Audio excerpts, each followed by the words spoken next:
Forget your top songs and your most played podcasts. It's the end of 2025, and we're looking at the only stats that really matter. We're here for the 2025 WWE Wrapped. We've analyzed the pops, the heel turns, and the 5-star classics, and this was a year of history-making debuts and heartbreaking goodbyes. Let's see what moments will stay on repeat forever and what moments we will skip and absolutely forget about. What's up? It's your boy D back at you with another video, and I can't wait to get into these topics. Disclaimer, we did take out the men's superstar of the year, and we also took out the women's superstar of the year because I will be doing a ranking from 1 to 10 in a different video, and that will include TNA and AEW as well. So just wanted to let you know about that. But without further ado, let's get into it. The first category that we have is Rookie of the Year. With WWE LFG, WWE Evolve, we look NXT, we look a lot to the future, and there's a lot of people who could be Rookie of the Year. But to be honest with you, I thought only one person stood out to me truly as the Rookie of the Year, and it would be Evolve's, the new Evolve champion, also the #1 contender who will fight JC Jane at NXT's New Year's Evil. That person would be Kendall Gray. Kendall Gray has risen, and almost unnoticingly. Nobody really was like checking for her. She's really dope. She's really interesting. And then they put her with Ren Sinclair, and I really like Ren Sinclair's work. She's actually really funny, and she has a really big personality that I actually really enjoy her work. And I'm like, okay, cool. And then I'm watching her, and I'm like, yo, she has a lot of personality. She's dope in the ring. She ended up beating Callie Armstrong, and Callie Armstrong going to be a player. And when she finally gets her shot in NXT, she's going to be a player. I promise you. The girls keep coming in. They doing their thing out here.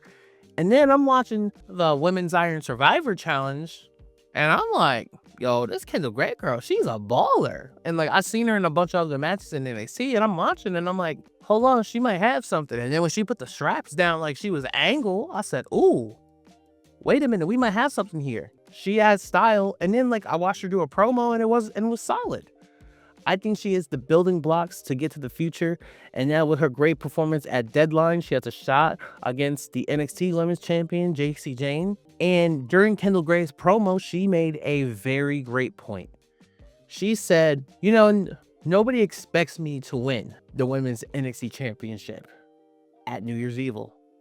But nobody expected you to beat Stephanie Vicaire and win the NXT Women's Championship. And honestly, that was an amazing point because JC Jane shocked the world when she beat Stephanie Vicaire. So why couldn't Kendall Gray be any different? And for those reasons, I have Kendall Gray as my 2025 Rookie of the Year. The next category we have is the most improved. Who leveled up? Because not everybody starts at the top. But some people, they refuse to stay at the bottom. Who worked their ass off this year, and who got better, and who just actually improves from this year to last year? This, to me, is the most clear-cut category. Maxine Dupree. Maxine Dupree is the most improved wrestler, period. We pretty much had to watch her grow up in front of our eyes and literally watch her grow in how she wrestles and how she moves in her backstage segments. We had to watch her grow. When she first came into WWE, we knew her as the manager, basically, for the Maximum male models, which was never going to work from Jump Street. It was never going to work. But she made it work. And then she went with Otis and Tozawa, and she made it work.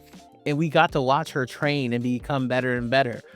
If you look at her match from, I believe it was 2 years ago, when she fought Rhea Ripley on a Monday Night Raw for the title, and then you look at when she was fighting Becky Lynch now, they're two different people. And everything they're doing now with her training with Natty, because she's preparing for her match against Ivy Nile, Maxine Dupree has developed and done more and more and more. And the sky is truly the limit for Maxine Dupree.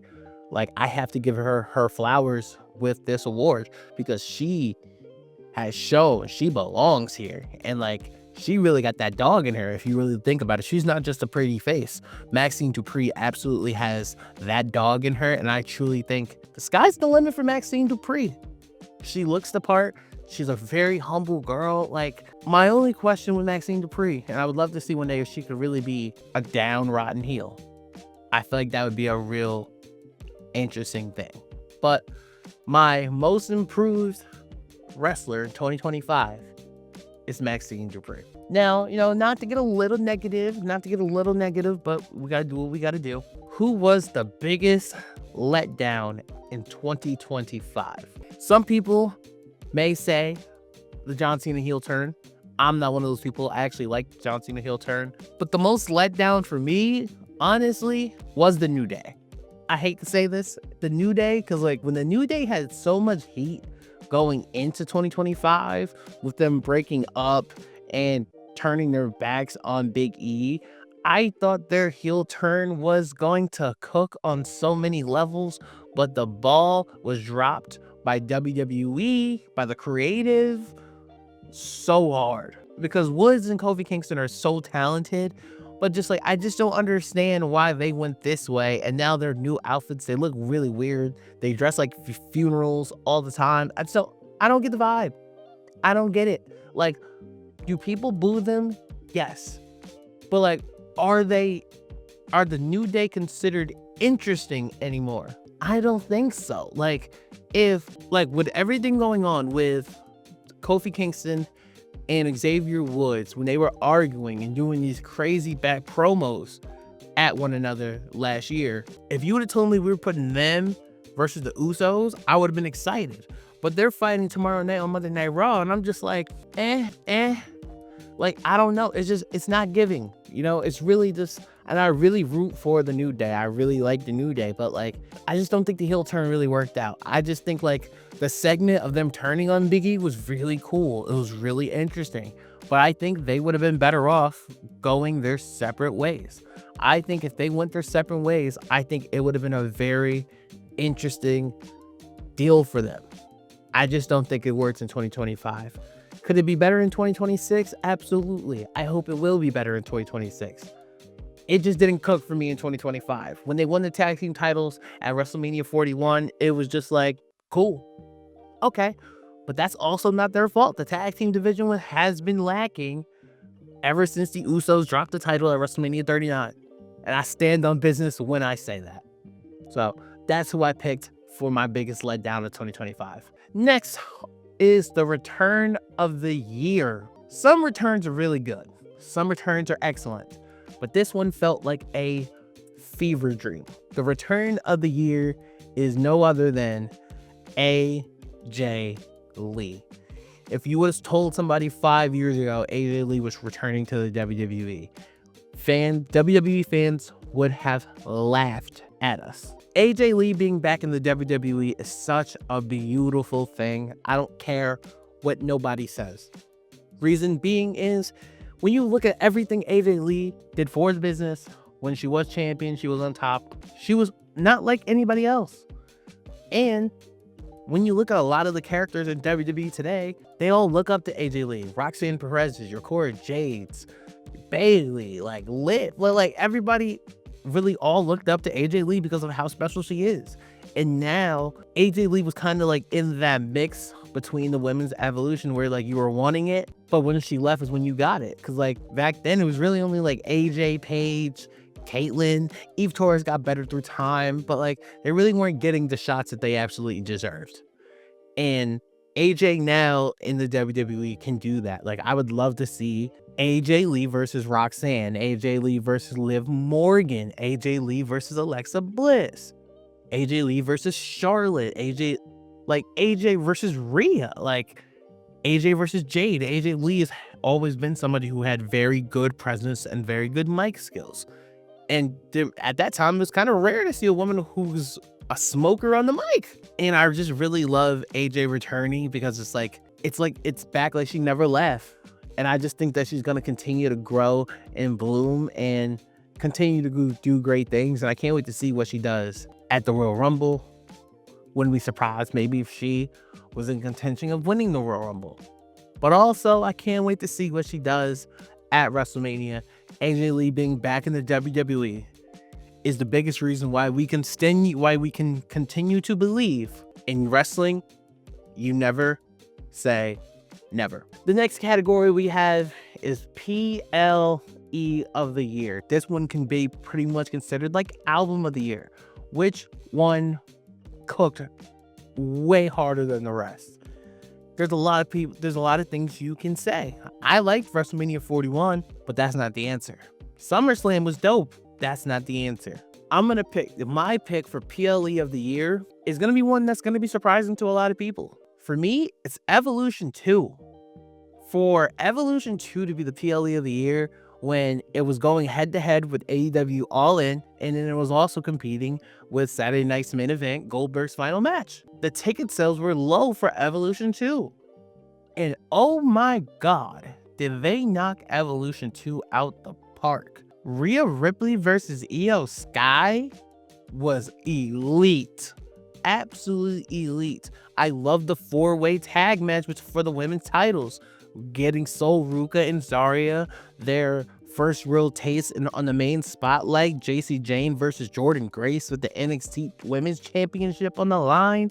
Tiffany Stratton versus Trish Stratus, like Jade versus Naomi, and then Naomi catching on Io Sky and Rhea Ripley, and that match was absolutely insane. I loved this PLE from top to bottom. It just showed you how bright. Even the women's battle royal was good. That Stephanie Vaquer one, even that was good. Like, I just believe that the future of women in wrestling is so goddamn high. It's really unfair for the women's division to be this nice and this good as they are.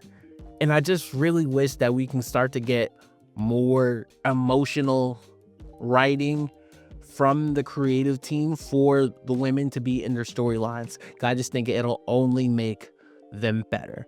Shout out to Evolution 2 being the best PLE of the year. Now, the last category we have is Moment of the Year. And this is easy. You have them finally, it's the moment that broke the internet. It's your most watched, the most talked about, most shocking moment of 2025.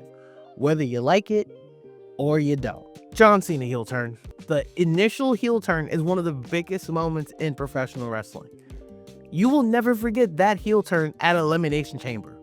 You just won't. It's the biggest moment of 2025. Now, give it time. I didn't want to be recency biased. Could John Cena's last match end up being the moment of the year? I think it has a chance.